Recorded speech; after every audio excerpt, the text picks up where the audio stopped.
My name is Mohammed Al-Qaim and I will be presenting a 3-vessel fenestrated repair of a 6 cm thoracoabdominal aortic aneurysm after a chronic type B dissection. Our patient is a 49-year-old male with an expanding extent 3 thoracoabdominal aortic aneurysm.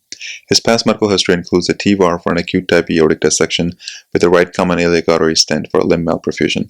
He also has a previous history of tube graft repair for an ascending aortic aneurysm. He now presents with a chronic type B aortic dissection with a 6 cm aneurysmal degeneration. Pre-op CT depicts a well-positioned previous Fevar graft, an extensive thoracoabdominal aortic aneurysm with chronic dissection extending into the visceral segment with a very narrowed slit-like true lumen. Multiple septum fenestrations exist from proximal to distal aorta. Celiac artery comes off of the true lumen. SMA comes off of the true lumen. The right renal artery comes off of the true lumen. The left renal artery is chronically occluded with the atrophic left kidney. The narrow true lumen extends all the way down to the aortic bifurcation. The size of the aneurysm measures 6 cm in the supraceliac segment, and here you can see the locations of renomesenteric vessels. Image number 2 demonstrates the 3D reconstruction of just the true lumen. The very narrow true lumen extends all the way down to the aortic bifurcation, increasing the complexity of an endovascular repair. Given patient's age, comorbid conditions, and patient's preference, we planned for a 3-vessel fenestrated repair with stented fenestrations to all 3 visceral vessels to exclude the aneurysmal segment while maintaining perfusion to the celiac artery, superior mesenteric artery, and the right renal artery.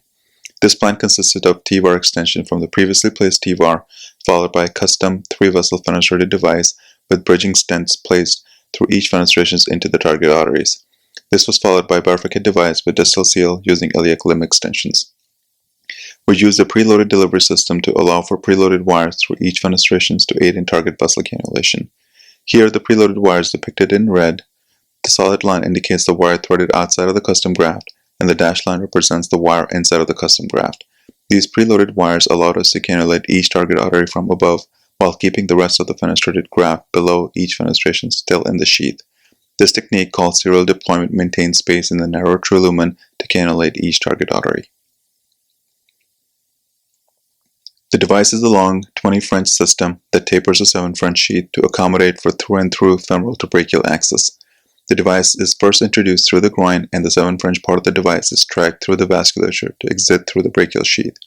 The sheath has 3 preloaded wires which allow immediate access to each one of the fenestrations. Per our protocol, we started the procedure with a 3D cone beam CT. This allowed us to align anatomic landmarks and minimize contrast utilization throughout the case. Typically, we favor axillary artery access, but a right brachial cut-down was performed due to previous surgery and a wire was advanced through the previous Fevar. IVUS was used from the groin to confirm access within the true lumen. The wire from the above was then snared and brought out through the left groin to establish through brachial to femoral access. We then calibrated our fusion imaging by selective catheterization of the right renal artery. At this point, bridging Fevar is deployed using through metro wire. A custom fenestrated graft is then brought up and serial deployment is used. As you can see, the graft is open to just the level of celiac fenestration. Celiac artery is then subsequently cannulated, followed by SMA cannulation, followed by cannulation of the right renal artery. After having all 3 vessels cannulated, we then perform balloon dilatation of the graft using a compliant coda balloon to expand the true lumen. We then deployed an ICAS bridging stent into the right renal artery. Next, we deployed an ICAS bridging stent into the SMA. Then we deployed an ICAS bridging stent into the celiac artery. The repair was then extended distally with a bifurcate device. Given the narrowed true lumen as expected, the contralateral gate did not open due to compression. Therefore, the ipsi limb was fully deployed first. The contra gate was cannulated from above and snared through the right groin. The contralateral limb is then deployed subsequently. Kissing balloon dilatation of the limbs are performed to expand the true lumen. Completion angio demonstrates well-positioned stent grafts with expansion of the true lumen.